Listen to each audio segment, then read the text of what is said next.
मैं माननीय प्रधानमंत्री जी का, माननीय गृह मंत्री जी का, माननीय राष्ट्रीय अध्यक्ष जी का, अपने केंद्र एवं प्रदेश के समस्त नेतृत्व का बहुत बहुत आभार प्रकट करता हूं, जिन्होंने एक बार फिर विश्वास दिखाया है और पांचवी बार मैदान में उतरने के लिए हमीरपुर संसदीय क्षेत्र से मुझे टिकट दिया।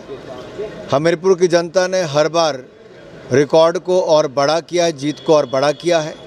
मुझे पूर्ण विश्वास है मोदी जी के शानदार काम, मेरे प्रयास इस बार इतिहास रचने का काम भी करेंगे। जहां एक और हम हमीरपुर से रिकॉर्ड जीत और इतिहास दर्ज करेंगे, वहीं हिमाचल प्रदेश की चारों लोकसभा सीटें मोदी जी की 400 का आंकड़ा पार करने के लिए उसमें मदद करेंगे। आप अलग-अलग जगहों पर जा रहे हैं, कितना उत्साह देख रहे हैं कार्यकर्ताओं में टिकट आवंटन के? मैं देश के बहुत सारे राज्यों में पिछले कुछ दिनों में अलग अलग कार्यक्रमों में गया। जनता में बस अब इंतज़ार है कि कब चुनाव आए, कब कमल का बटन दबाएं और फिर एक बार मोदी सरकार बनाएं और 400 पार करके इतिहास बनाएं। विभिन्न सर्वे भी सामने आ रहे हैं, उसको लेके क्या राय है आपकी? सर्वे करना एजेंसियों का काम है, हम तो अपने काम को लेके जनता के बीच में जाते हैं। मोदी जी के ईमानदार नेतृत्व, जो 10 साल में भ्रष्टाचार मुक्त सरकार दी, सुशासन के नए आयाम स्थापित किए और दुनिया में 10वें से 5वें नंबर की सबसे बड़ी अर्थव्यवस्था मोदी जी ने बनाया है। और मैं कहना चाहता हूँ एक बात और, आज दुनिया को भारत में एक विश्वास दिखता है, एक उम्मीद दिखती है। दुनिया को लगता है कि भारत बढ़ेगा तो दुनिया में ग्रोथ रेट बढ़ेगी, क्योंकि दुनिया का सबसे तेज़ी से बढ़ने वाला देश भारत है। और मोदी जी ने कोविड से लेकर चंद्रयान मिशन हो या अनेक क्षेत्रों में G20 से लेकर भारत की अर्थव्यवस्था को बढ़ाने का काम हो, हर तरफ भारत को आगे बढ़ते कदम दुनिया देख रही है। और भारत की बुलंद तस्वीर आज दुनिया में एक नया विश्वास पैदा करती है, एक होप पैदा करती है कि दुनिया मोदी के नेतृत्व में विश्वास रखती है। 4 सीटें प्रदेश की हैं, 2 अनाउंस कर दी गई हैं, 2 के लिए कब तक जो है इंतजार करना पड़ेगा? और प्रदेश में कांग्रेस की सरकार भी है, ऐसे में भाजपा जो अपना 2019 का प्रदर्शन है उसे दोहरा पाएगी? हमने 2014, 2019 दोनों में 4-4 सीटें नरेंद्र मोदी जी को जीत कर दी, भारतीय जनता पार्टी ने जीती। और हिमाचल की जनता कांग्रेस की सरकार से अपने आप को ठगा हुआ महसूस कर रही है। कोई वायदे पूरे नहीं हुए, जनता तो त्रस्त थी, सरकार मस्त थी, लेकिन अब इनके अपने विधायक भी तंग और दुखी होकर बाहर चले गए और जनता ने भी मन बना लिया है कि फिर एक बार भारतीय जनता पार्टी का समर्थन करेंगे और मोदी जी को चारों की चारों सीटें जिता कर देंगे।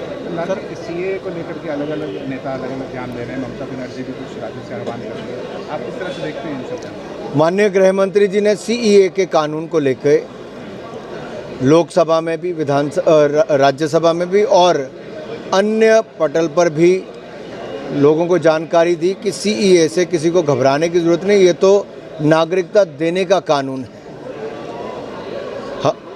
जब भारत आज़ाद हुआ तब धर्म के आधार पर 2 मुल्क बन गए और उस समय जो हिंदू, सिख, ईसाई, बौद्ध, क्रिश्चियन, पारसी पाकिस्तान में रह गए या जो अफ़गानिस्तान में, बांग्लादेश में चले गए, इन क्षेत्र में रहते हैं, उनको विश्वास उस समय की सरकार ने दिलाया था, पंडित नेहरू ने भी, कि उनके सब अधिकारों को संरक्षण मिलेगा, न्याय मिलेगा।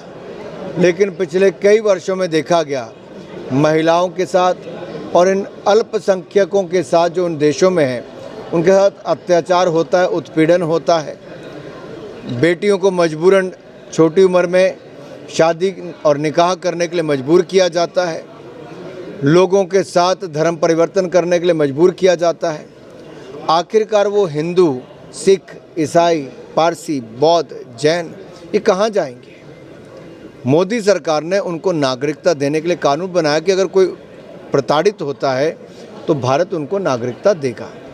लेकिन कुछ लोग इसको लेकर एक गुमराह करने का काम कर रहे हैं, भ्रम पैदा कर रहे हैं। मैं पूछता हूं ऐसे नेताओं से विपक्ष के कि उन लोगों का क्या कसूर है जो पिछले 20-25 सालों से, कोई 30 साल से, कोई 50 साल से इस देश में रह रहा है। उनकी दूसरी पीढ़ी आ गई, उनको अधिकार नहीं मिलते। ऐसे दलित परिवार जिनका उत्पीड़न वहाँ पर हुआ, ऐसे पिछड़े परिवार जिनका उत्पीड़न वहाँ पर हुआ, ऐसे सिख समाज और बाकी समाजों के लोग, हिंदू जिनका उत्पीड़न वहाँ पर हुआ, क्या उनको नागरिकता भारत में नहीं मिलनी चाहिए? कहाँ जाएंगे वो? उनको न्याय देने का काम मोदी सरकार ने किया है। इनका शायद इनको उनका दर्द नहीं दिखता है जब उनकी बेटियों के साथ अत्याचार बलात्कार होते हैं। शायद इनके दिल तब उनके लिए नहीं दर्द उठता होगा जब उनको जबरन धर्म परिवर्तन करने के लिए मजबूर किया जाता है। सवाल ये खड़ा होता है कि आखिर उनको न्याय कौन दे रहा है? दे रहा है तो नरेंद्र मोदी की सरकार दे रही है।